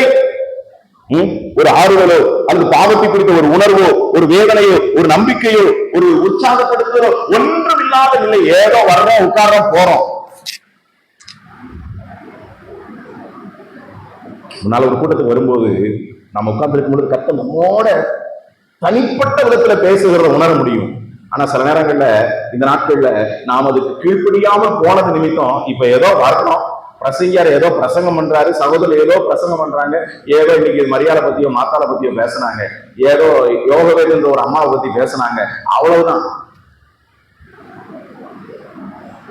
என் குடும்பத்தின் நிலையை குறித்து கர்த்தர் பேசுறாரு, என்னுடைய வாழ்வை குறித்து கர்த்தர் பேசுறாருன்ற உணர்வு இன்னைக்கு அநேக நேரங்கள் என்ன செய்யலைங்க, இல்லை.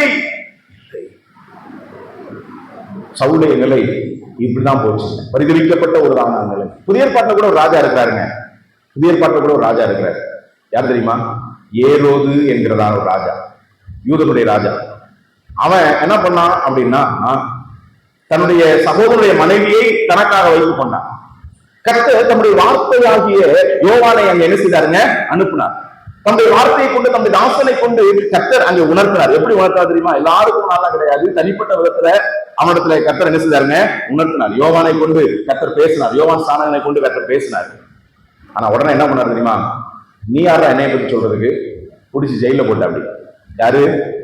ஏரோது.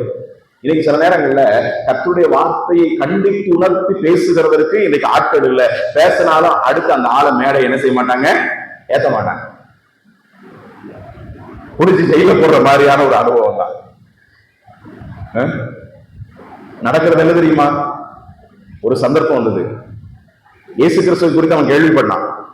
ஒரு நாள் இயேசு கிறிஸ்துவை காணுகிறதான ஒரு சந்தர்ப்பமும் சூழ்நிலை அவனுக்கு உண்டாச்சு. அவர் நிறைய அற்புதங்களை செய்திருக்கிறார், அடையாளம் செய்திருக்கிறார் என்கிறதெல்லாம் அவன் கேள்விப்பட்டான். அதனால அவரிடத்துல அநேக காரியங்களை குறித்து வினவினான். அப்படிதான் வாசிக்கிறோம். நீங்க வேதத்துல வாசித்து பாத்தீங்க அப்படின்னா லூக்கா 23ஆம் அதிகாரத்துடைய 9ஆம் வசனத்துல நான் வாசிக்கும் பொழுது என்ன வாசிக்கிறோம் அப்படின்னா 23:9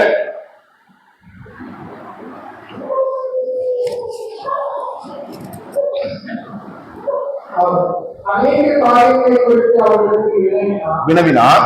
அவர் மறுபடியாக ஒன்றும் சொல்லவில்லை. ஆண்டவர் இயேசு கிறிஸ்துவிடத்துல நிறைய காரியம் அவரை பத்தி நிறைய கேள்விப்பட்டிருக்கான். மேல உள்ள வசனம் அப்படிதான் சொல்லுது. கேள்விப்பட்டிருந்ததுனாலும்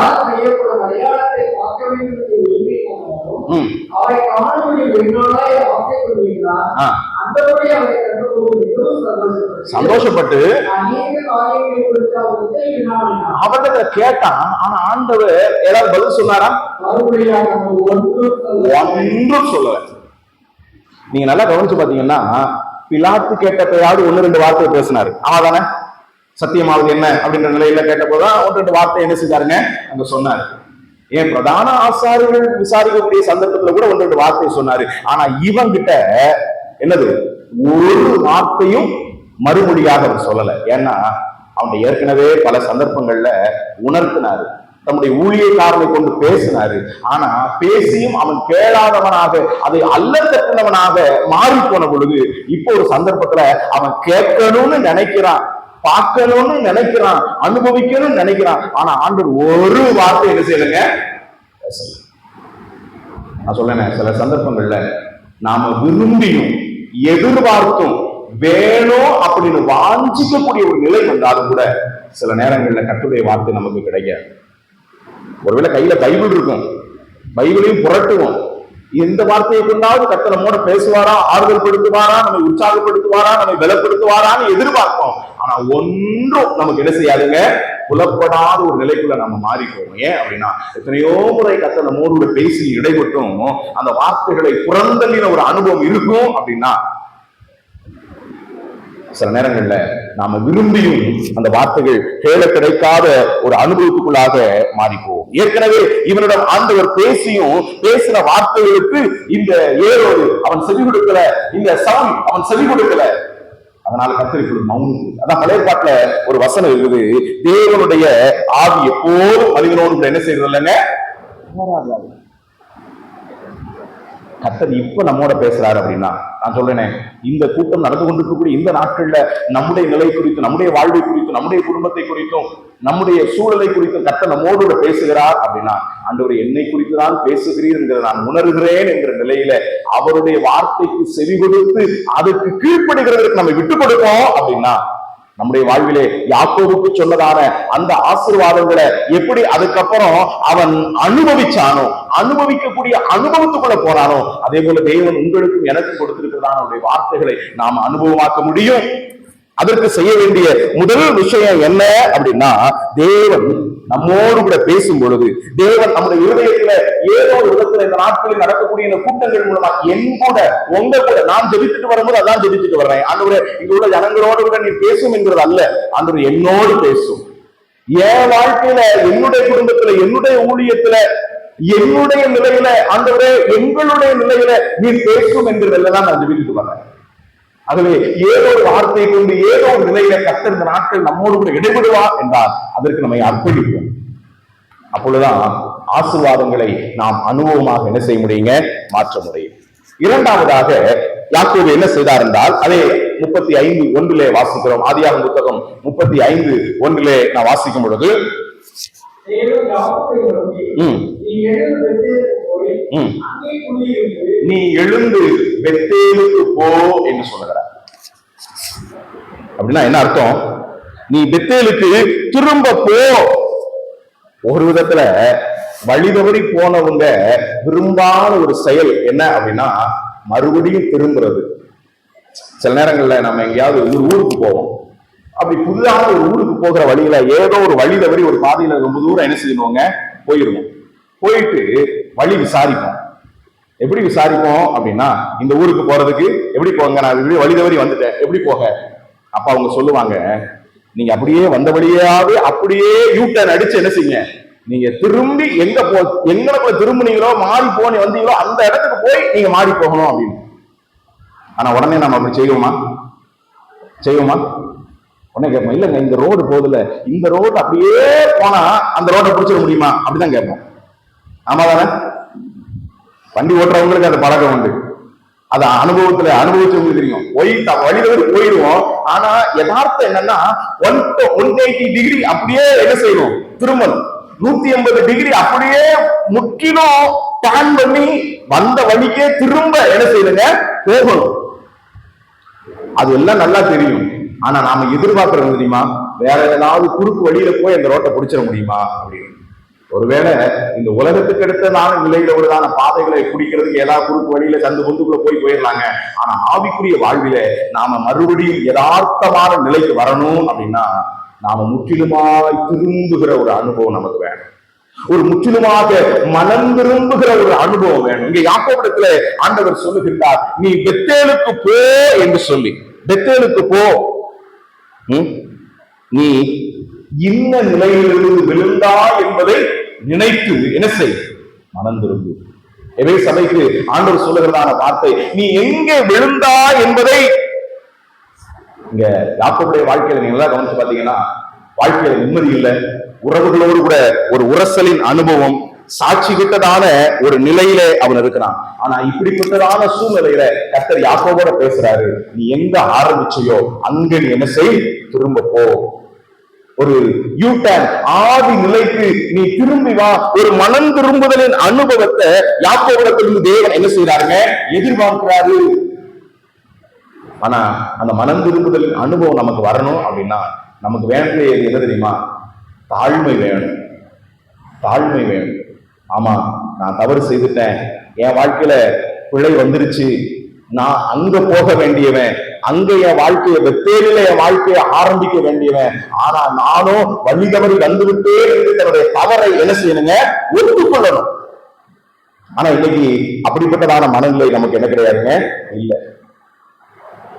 தப்பு செஞ்சுட்டோம் அப்படின்னு நமக்கு தெரியுது, கர்த்தருடைய வார்த்தையை மீறிட்டோம் அப்படின்னு நமக்கு தெரியுது. ஆனா அதை எப்படி மூடி மறைச்சு காரியங்களை செய்ய முடியுமோ அப்படி செய்வதற்கு நான் முயற்சிக்கிறோமே ஒழிய, நான் தவறு செய்து விட்டேன் என்ற நிலையில முற்றிலுமாக அர்ப்பணித்து தேவனுக்கு விட்டுக் கொடுக்கிறதற்கு இன்றைக்கு மனதில்லை. பழைய பாட்டுல அங்கே தாவீதுடைய வாழ்வை நம்ம பார்க்கிறோம். தாவீது அவன் பாவம் செய்தான். ஆனா கர்த்தர் உணர்த்தின பொழுது, நான் பாவம் செய்தேன் என்கிறத என்ன செய்தாங்க, ஒத்துக்கொண்டு முற்றிலுமாய் மனம் திரும்புகிற ஒரு அனுபவம். ஆனா சவுலுடைய வாழ்க்கையில நீங்க பாத்தீங்க அப்படின்னா, அவன் தவறு செய்தான். ஆனா தவறு செய்து அவன் என்ன செய்யலங்க, ஒத்துக்கிடல. ஆனா ஒரு சந்தர்ப்பத்துல பேருக்காக சாமுவேலிடத்துல கெஞ்சுகிறான், ஜனங்களுக்கு முன்னால என்ன செய்யும், கனம் பண்ணும் அப்படிங்கிற நிலையில, நான் ஏதோ தப்பு பண்ணிட்டேன் அப்படின்னு ஏதோ சாக்குபோக்குக்காக சொல்லுகிற நிலையில தான் உண்மையான மனம் திரும்புதல் அனுபவத்தோடு அவன் அதை என்ன செய்யலங்க, செய்யல. ஆனா யாக்கோபுடைய வாழ்விலே தேவன் யாக்கோபை ஆசீர்வதிக்கிறதற்கு தேவன் என்ன செய்கிறார் அப்படின்னா, நீ எங்க விழுந்தையோ அங்க என்ன செய், திரும்ப. அல்லது நீ யூட்டர்ன் பண்ணி மறுபடி ஆரம்பி அப்படின்றதா அங்க சொல்ற. எந்த இடத்துல நீ திசை மாறி போனையோ அங்க நீ மனம் திரும்புதல் அனுபவத்துக்குள்ள வா. எந்த விஷயத்த நீ விழுந்தையோ அந்த விஷயத்த நீ சரி செய் அப்படின்னு கற்று சொல்ற. நம்முடைய வாழ்விலே தேவனுடைய வாக்குத்தத்தங்களை நம்முடைய வாழ்விலே ஆசீர்வாதங்களை அனுபவமாக்கணும் அப்படின்னா அதுக்கு தேவையான இரண்டாவது நிலை என்ன அப்படின்னா, ஒண்ணு கர்த்தருடைய வார்த்தையை கேட்டு கீழ்ப்படியணும். இரண்டாவது ஒரு மனம் திரும்புகிற அனுபவம். மனம் திரும்புகிற அனுபவம்னா என்ன அப்படின்னா, நாம எதில இருந்தோமோ அதை கர்த்தருடைய சமூகத்துல அறிக்கை செய்து சரி செய்கிறதற்கு விட்டுக் கொடுக்கணும். அதான் உண்மையான மனம் திரும்புதல் அனுபவம். ராஜாக்களின் புத்தகத்துல நாம வாசித்து பார்க்கும் பொழுது ஒரு சம்பவத்தை நாம அங்க வாசிக்க முடியும். மரம் வெட்டுகிறதுக்காக சிலர்கள் அவர்கள் வனாந்தரத்துக்கு போனாங்க. அப்போ ஒரு மனுஷனுடைய கோடாறு என்ன செய்ததுங்க, தண்ணீர்ல விழுந்துருச்சு. உடனே தேவனுடைய மனுஷனிடத்துல போய் அவன் மனுஷன் சொல்றான், இப்படி தண்ணீர்ல கோடாரி விழுந்துருச்சு, அது எனக்கு வேணும். உடனே தேவனுடைய மனுஷர் என்ன பண்ணார் தெரியுமா, ஒரு மரத்துண்டை போட்டு என்ன செஞ்சாரு, இரும்ப மிதக்க பண்ணார். ஆனா ஒரு மரத்துண்டினாலே இரும்பை மிதக்க பண்ணின அந்த தேவனுடைய மனுஷன், அவனுக்கு கோடாரி எங்க விழுந்துச்சுன்னு தெரியாதா? ஆனா அவன் தேவனுடைய மனிதன் அந்த மனுஷனை பார்த்து கேட்கக்கூடிய ஒரு வார்த்தை என்ன தெரியுமா, அது எங்கே விழுந்தது. நம்முடைய ஆண்டவருக்கு நாம எதுல விழுந்தோம் நம்மளுக்கு நல்லாவே என்ன செய்யுங்க தெரியும். ஆனா தேவ சமூகத்துல முற்றிலுமாய் ஆண்டவரே நான் இந்த விஷயத்துல விழுந்துட்டேன் அப்படின்னு உண்மையாய் அறிக்கையிட்டு திரும்பி வருகிற அனுபவத்தை தேவ நம்மிடத்துல எதிர்பார்க்கிறார். எந்த இடத்துல நாம விழுந்தோம் அப்படின்றத ஆண்டவரிடத்துல அறிக்கை செய்ய வேண்டும். யாக்கோபு அறிக்கை செய்யறான், தேவன் எனக்கு முதலாய் தரிசனமான பெத்தேலுக்கு நான் என்ன செய்வேன், புறப்பட்டு போவேன், அங்கே பலிபீடம் கட்டி கர்த்தரை தொழுது கொள்வேன். அங்கதான் கர்த்தரினோட இடைப்பட்டார். அங்க இருந்தா நான் டைவர்ட் ஆகி என்ன செஞ்சுட்டேன், வந்துட்டேன். அங்க போக வேண்டியவன் நான் அதுல இருந்து நான் தூரம் வந்துட்டேன் அப்படின்னு தன்னை அவன் ஒப்புவிக்கிற ஒரு அனுபவத்தை நான் பார்க்கிறோம். நான் கேட்கிறேனே, கர்த்தர் நம்மோடு கூட இடைப்பட்டதான சந்தர்ப்பத்துல முழுமையாய் கர்த்தருக்கு நம்மை ஒப்பு கொடுத்து எத்தனை நாளாச்சு? இதே முறை கர்த்தருடைய வார்த்தையை கேட்கிறோம், கர்த்தர் நம்மை உணர்த்துறாரு, ஓன்னு கேட்டு ஆமா பிரதர் அப்படின்னு சொல்லிட்டு போயிடுறோமே ஒழிய கர்த்தருடைய சமூகத்துல போய் ஆண்டவரே நீங்க இன்னைக்கு என் கூட தான் பேசுறீங்க ஆண்டவரே, நான் அன்னைக்கு அந்த சகோதரனோடு கூட பேசின வார்த்தை சரியில்லை, நான் அந்த குடும்பத்தோடு கூட நடந்து கொண்ட விதம் சரியில்லை, நான் என் வேலையில நான் செய்த அந்த செயல் சரியில்லை, அதை எனக்கு நீங்க உணர்த்துறீங்க, என்னுடைய நடவடிக்கை சரியில்லை, என்னுடைய வார்த்தை சரியில்லை, என்னுடைய பார்வை சரியில்லை, என்னுடைய மனநிலை சரியில்லை, அதைதான் நீங்க உணர்த்துறீங்க. கர்த்தாவே நான் மறுபடியும் அதை சரி செய்கிறதற்கு என்னை விட்டுக் கொடுக்கிறேன்னு கண்ணீரோடு ஆண்டவருக்கு ஒப்பு கொடுத்த நான் இறுதியாக என்றைக்கு கர்த்தருடைய வார்த்தையை கேட்கிறோம், கேட்டுட்டு தலையாட்டிட்டு அடிக்கோடு போட்டு குறிப்பெழுதிட்டு கலர் கலரா என்னது பேனாவையும் பென்சிலையும் வச்சு கோடு போட்டுட்டு போயிடுறமே ஒழிய வாழ்க்கையில இருதயமாகிய பலகையில அதை எழுதி உண்மையாகவே ஆண்டவரே என்னுடைய வாழ்விலே இந்த தவறு வந்திருக்கிறது, நான் மறுபடியும் திரும்பி வர வேண்டும் என்று நீர் விரும்புகிறேன், அதற்காக தான் இந்த கூட்டத்தை ஆயத்தப்படுத்தி என்னோடு கூட நீர் இடைபெற்றிருக்கிறீர், ஆகவே நான் இதை சரி செய்கிறேன் என்று ஆண்டவரிடத்திலே ஒப்பு கொடுத்த இறுதியால் ஒப்பு கொடுத்த நாள் என்றைக்கு? ஒவ்வொரு வாரம் நம்மோட பேசுறாரு ஆண்டவர். ஏங்க டெய்லியும் வேதத்தை வாசிக்கும் போது நம்மோட கர்த்தர் பேசுறாருல்ல, ஆனா கர்த்தர் பேசுகிற வார்த்தைக்கு நம்மை அர்ப்பணித்துக் கொண்டதான நாள் எப்பொழுது? சில நேரங்கள்ல நம்முடைய வாழ்க்கையில தேவ பிள்ளைகளோடு உள்ளதான உறவிலே, நம்முடைய தனிப்பட்ட வாழ்விலே தேவனோடு உள்ளதான உறவிலே உள்ள காரியங்களை கர்த்தர் சுட்டி காண்பிக்கும் போது இவர்கிட்ட போய் நீ மன்னிப்பு கேளு அப்படின்னு கர்த்தர் உணர்த்திருப்பாரு, நீ இந்த காரியத்தை விட்டு கொடுன்னு கர்த்தர் சொல்லியிருப்பாரு.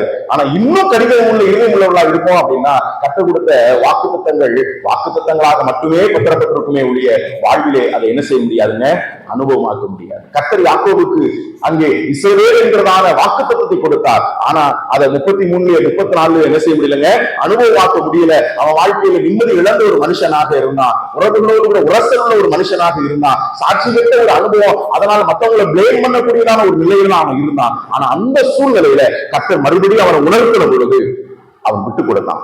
ஒன்று, அவன் கர்த்தருடைய வார்த்தையை கேட்டான். இரண்டாவது, அவனுடைய வாழ்விலே மனம் திரும்புதலின் அனுபவத்துக்கு அவன் என்ன செய்தாங்க, விட்டு கொடுத்து அவன் சரி செய்ய வேண்டியதை சரி செய்யலாம். அப்பொழுது அவனுடைய வாழ்விலே அவனுக்கு வாக்குத்தத்தங்களாக இருந்தது வாழ்க்கையின் அனுபவமாய் கர்த்தர் என்ன செய்தாருங்க, மாற்றினார்.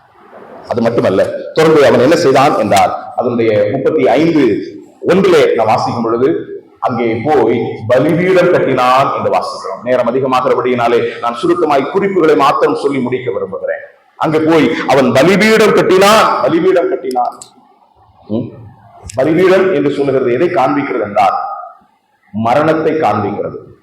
ஒரு பலிபீட தண்டையிலே ஒரு பலிமிருகம் கொண்டு வந்து கட்டப்படுகிறது என்று சொன்னார். ஒருவேளை பலிபீடம் அந்த மிருகத்தை பார்த்து பேசக்கூடிய ஒரு சூழல் இருக்கும் என்றால் அந்த பலிபீடம் மிருகத்தை பார்த்து என்ன சொல்லிருக்கு தெரியுமா, நீ இங்கே என்ன செய்ய போகிறாய், சாக போகிறாய். இங்க யாக்கோபு பலிபீடம் கட்டுகிற அனுபவம் என்ன, அங்கே போய் பலிபீடம் கட்டு என்று கர்த்தர் அங்கு சொன்னது என்ன அப்படின்னா, உங்களுடைய சுய வாழ்வை அங்கே சாகடிக்க வேண்டும். யாக்கோபு தன்னுடைய வாழ்க்கையில ஆசீர்வாதத்துக்காக ஆட்டை தூக்கி குட்டியில போட்டான், குட்டியை தூக்கி ஆட்டுல போட்டான், அதை தூக்கி இதுல போட்டான், இதை தூக்கி அதுல போட்டான். நாமும் வாழ்க்கையில உயரணும், ஆசீர்வதிக்கப்படணும் அப்படின்றதுக்காக அதை இதையுமாய் செய்யறோம். ஆனா ஒருவேளை அதை இதையும் செய்து ஏதோ ஆசீர்வதிக்கப்பட்டது போல தோன்றலாம். ஒருவேளை சொத்து சம்பத்தும் வீடும் வசதியும் வாழ்க்கையோடும் சுகங்களும் எல்லாம் கிடைச்சிருக்கலாம். ஆனா யதார்த்தமான ஆசீர்வாதத்தை யாக்கோபனால அனுபவிக்க முடிஞ்சுச்சா? மாமா வீட்டுல என்னெல்லாம் பண்ணாரு, சொந்த வீட்டுல என்னெல்லாம் உள்டா வேலையெல்லாம் பண்ணாரு, என்ன மாயாஜால வேலையெல்லாம் பார்க்கணுமோ எல்லாத்தையும் செஞ்சாரு. ஆனா செய்துட்டு இப்ப சொல்றாரு, ஆண்டவரே எனக்கு ஆசீர்வாதம் இல்லை, நீர் என்ன செய்யும், ஆசீர்வாதம். ஆனா வெளியே பார்த்தா எல்லாம் இருக்குது, வீடு இருக்குது, வசதி இருக்குது, பிள்ளைங்க இருக்கிறாங்க, சொத்து இருக்குது, சுகம் இருக்குது, எல்லாம் இருக்குது. ஆனா நிம்மதி இல்லை. உறவுகளோடு கூட உரசல்களின் அனுபவம், பேரு கெட்டு போனதான ஒரு சூழல். ஆனா கர்த்தர் அவனோடு கூட இடைப்பட்ட பொழுது, நீ உன் சுயத்துக்கு மதிக்க வேண்டும் என்று கர்த்தர் சொன்ன பலிபீடம் கட்டுகிறதுக்குரிய அர்த்தம் என்ன அப்படின்னா, அந்த அர்த்தத்தை மாத்த சொல்லி நான் கடந்து போகிறேன். உன்னுடைய சுய முயற்சிகளை கைவிட்டு உன்னை முழுமையாய் அர்ப்பணிக்க வேண்டும். முழுமையாய் கர்த்தருக்கு ஒப்பு கொடுத்து எத்தனை நாட்கள் ஆனது, கர்த்தர் எத்தனையோ விதங்களில உன்னுடைய சுய முயற்சி அல்ல, எனக்கு உன்னை முழுமையாய் அர்ப்பணி என்று சொன்னத பொழுதும் நாம் இன்னும் விட்டுப்படாத நிலையில நாம் வாழ்ந்து கொண்டிருப்போம் அப்படின்னா, வாக்குத்தத்தங்களாகவே இருக்குமே ஒழிய வாழ்க்கையின் அனுபவங்களாய் மாறாது. வாழ்வின் அனுபவங்களாக மாற வேண்டும் என்று சொன்னார், ஆசீர்வாதங்களை அனுபவிக்க வேண்டும் என்று சொன்னார். நம்முடைய சுயத்துக்கு மதிக்கணும். அதனால் அப்போஸ்தலனாகிய பவுல் சொல்றார், இனி நான் அல்ல, கிறிஸ்துவே என்னில். அந்த ஒரு அனுபவத்துக்குள்ளாக நாம் கடந்து வர வேண்டும். ஆண்டவருடைய ஆளுகைக்கு விட்டு கொடுக்கக்கூடியதான, இன்னைக்கும் நம்முடைய குடும்பத்திலும் சரி சபையிலும் சரி இருக்கக்கூடிய எல்லா பிரச்சனைகளுக்கும் காரணம் என்ன அப்படின்னா நான் என்கிறதான சுயம். அந்த சுயம் சாகாத வரைக்கும் வாழ்விலே யதார்த்தமான ஆசீர்வாதத்தை நாம் அனுபவிக்க முடியாது. நீங்க யாக்கோபு இடத்துல சொல்லுகிறார், நீங்க பலிபீடம் கேட்டு, அப்படி என்றால் யாக்கோபு அதற்கு அவன் கீழ்ப்படுகிறான். மாத்திரமல்ல, நான்காவதாக நாம கவனிக்கக்கூடிய சந்தர்ப்பத்துல அங்க நாம இவ்விதமாக வாசிக்கின்றோம். 2ஆம் வசனத்துல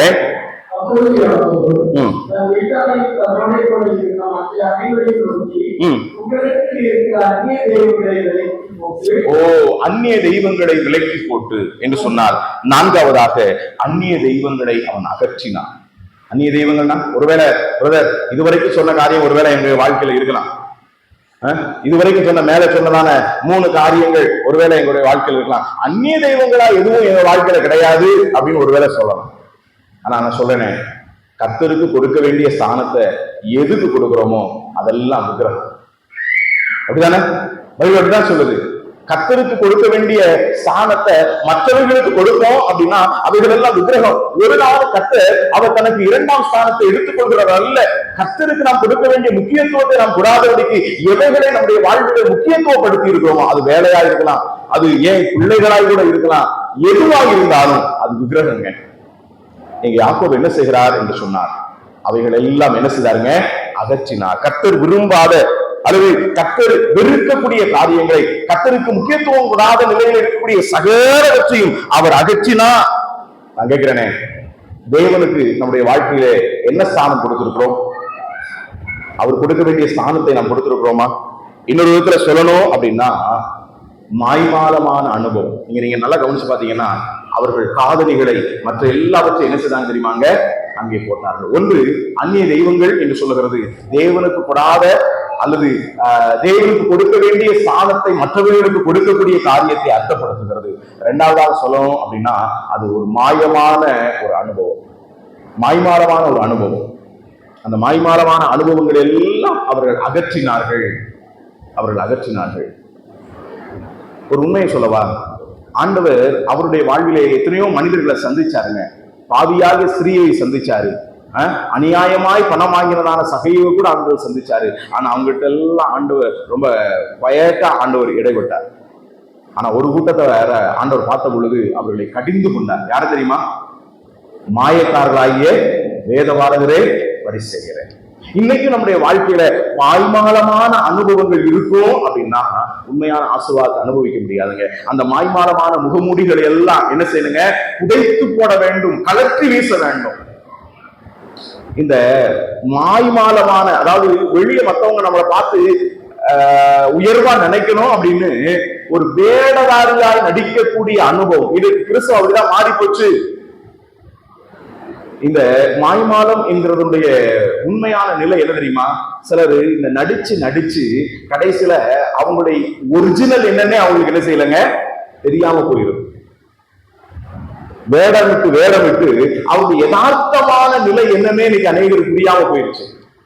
ஒருவேளை நம்முடைய நிலை அப்படி இருக்கும் அப்படின்னா கர்த்தருடைய கரங்களிலே நம்ம என்ன செய்வோங்க? ஒப்பு கொடுப்போம். கர்த்தருடைய கரங்களிலே ஒப்பு கொடுப்போம். அங்கே யாக்கோபு அவைகள் எல்லாம் குளித்து போட்டார், அவைகள் எல்லாம் புதைத்து போட்டார். மாத்திரமல்ல, கடைசியாக அந்த 2வது வசனத்திலே நான் வாசிக்கிறோம், உங்களை சுத்திகரித்து உங்களுடைய வஸ்திரங்களை என்ன செய்யுங்க? மாற்றுங்கள் என்கிறதை நான் பார்க்கிறோம்.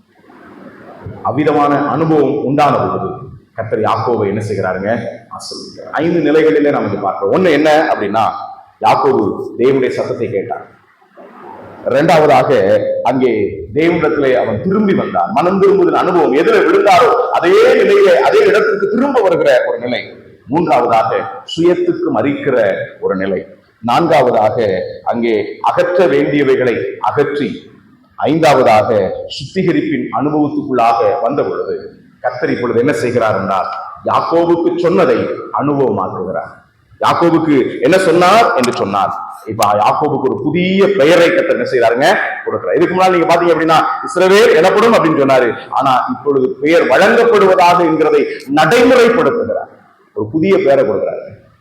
நம்ம வாழ்க்கையில ஆண்டவருடைய வார்த்தையை கேட்டு நாம் மனம் திரும்ப வேண்டியவைகளுக்கு நம்மை விட்டு கொடுத்து, அர்ப்பணிக்க வேண்டியவைகளை அர்ப்பணித்து, அகற்ற வேண்டியவைகளை அகற்றி நம்மை தேவனுடைய கரங்களை ஒப்புக் கொடுப்போம் அப்படின்னா நம்மையும் ஆண்டவர் மாற்றுவார். ஒருவேளை மற்றவங்க நம்மளை பார்த்து வேறு வார்த்தைகள் சொல்லி அழைத்துக் கொண்டிருக்கலாம், ஆனா நம்முடைய பெயரை புதுசா ஆண்டவர் மாத்துறாரு. ஒருவேளை இந்த ஆள் ஒரு ஏமாற்றக்காரங்க, இவர் வார்த்தையெல்லாம் நம்ப முடியாதுங்க அப்படின்னு சொல்லிக்கிட்டு இருக்கக்கூடிய ஒரு அனுபவம் ஒருவேளை நமக்கு இருக்கும் அப்படின்னா, தேவ வார்த்தையை கேட்டு நம்மை சரி செய்ய வேண்டியவர்களை சரி செய்து நம்மை அர்ப்பணிப்போம்னா தேவன் நம்முடைய பெயரை மாற்றுகிறார். அப்படின்னா பெயர்ங்கிறது சுவாவத்தை காண்பிக்கிறது. ஓ, இந்த சகோதரரா, இவரை போல வேறு ஒருவரை என்ன செய்ய முடியாது, பார்க்க முடியும். இந்த குடும்பம் கர்த்தருக்காய் பயந்து வாழக்கூடியதான ஒரு குடும்பம். நம்முடைய பெயரை மாற்றுகிறார். அது மாத்திரமல்ல, யாக்கோபுக்கு அடுத்து ஒரு ஆசீர்வாதத்தை கொடுக்கிறார். கீழே உள்ள வசனங்களை வாசித்து பார்த்தீங்கன்னா 11ஆம் வாக்கியத்துல அவருக்கு ஒரு சுதந்திரத்தை கொடுக்கிறார். உன் சந்ததியிலிருந்து யார் வருவா தெரியுமா? ராஜாக்கள் வருவார்கள் அப்படின்னு. உண்மை சொல்லணும் அப்படின்னா யாக்கோபுடைய வாழ்க்கையில அவனுக்கு அப்படிப்பட்டதான ஒரு சாக்கியம் கிடையாது. ஆனா கர்த்தர் யாக்கோபுடைய குடும்பத்திலிருந்து ராஜாக்களை என்ன செய்தாருங்க? எழுப்பினார். இன்னும் சொல்லணும்னா, யாக்கோபே நீ பயப்பட வேண்டாம், உன்னை குறித்த பயம் சுற்றிலும் என்ன செய்யும் இருக்கும். 5ஆம் வசனத்துல நீங்க வாசித்து பாத்தீங்க அப்படின்னா யாக்கோபின் புத்திரர்களை குறித்ததான பயம் அங்கே சுற்றிலும் என்ன செய்யுதுங்க இருக்கும். அந்த நாட்கள்ல ஒரு தேவனுடைய மனுஷர் கடந்து போகிறார் என்று சொன்னார், அவரை பார்த்து பயப்படுகிறதான ஒரு சமுதாயம் இருந்துச்சுங்க. உண்மை தெரியுமா? அந்த நாட்கள்ல ஒரு கர்த்தருடைய ஊழியரோ தேவனுடைய மனிதனோ கடந்து போகிறார், சமுதாயத்துக்குள்ளாக நடந்து போகக்கூடிய சூழ்நிலையில இவர் ஒரு கர்த்தருடைய மனுஷர் அப்படின்னா அங்க நின்று என்னது டீ கடை நின்றுட்டு ஒரு சிகரெட் குடிச்சுட்டு இருக்கக்கூடிய ஒரு ஆளோ அல்லது ஏதோ வெட்டி பேச்சு பேசிக் கொண்டிருக்கக்கூடிய ஆளோ, இதோ தேவனுடைய மனுஷன் வர்றாரு அப்படின்னா அவருடைய செயலை மாற்றுகிற ஒரு நிலை அந்த நாட்கள் இருந்தது. ஏன் அப்படின்னா அவர்கள் யாக்கோபை போல தன்னுடைய வாழ்வை மாற்றுகிற ஒரு அனுபவத்தை உடையவர்களாக இருந்தாங்க. கர்த்தருடைய வார்த்தைக்கு கீழ்ப்படிந்தவங்களை விட்டுக் கொடுக்கிறவர்களா இருந்தாங்க. அதனால அவர்களை குறித்த பயம் தேசத்துல என்ன செய்யுங்க இருந்தது. ஆனா இன்றைக்கும் அந்த தேவன் ஜீவன் உள்ளவராய் இருக்கிறார். இன்றைக்கும் நம்முடைய வாழ்வை அதே விதத்திலே மாற்ற அவர் விரும்புகிறார். நம்முடைய பெயரையும் மாற்ற விரும்புகிறார். நம்முடைய சூழ்நிலையை, நம்முடைய நிலையை மாற்ற விரும்புகிறார். யாக்கோபுக்கு ராஜாக்களை சந்ததியாக கொடுக்கிற கர்த்தர். யாக்கோபின் சந்ததிகள் பயப்பட வேண்டியதில்லை. யாக்கோபின் சந்ததிகளை குறித்ததான பயம் சுற்றிலும் இருக்கக்கூடிய ஜனங்களுக்கு உண்டாகத்தக்கதான நிலையை கர்த்தர் மாற்றார். ஒரே ஒரு வார்த்தையை மாத்திரம் சொல்லி அங்க முடிக்க விரும்புறேனே. இதுக்கு முன்னால பாத்தீங்கன்னா அந்த 34ஆம் அத்தியாயத்துல என் பேரை கெடுத்துட்டீங்களேன்னு சொன்னப்ப பிள்ளைங்க என்ன பதில் சொன்னாங்க தெரியுமா? கடைசி வசனத்தை என்ன வாசிக்கிறோம்? 34 கடைசி வசனம். அவர்கள்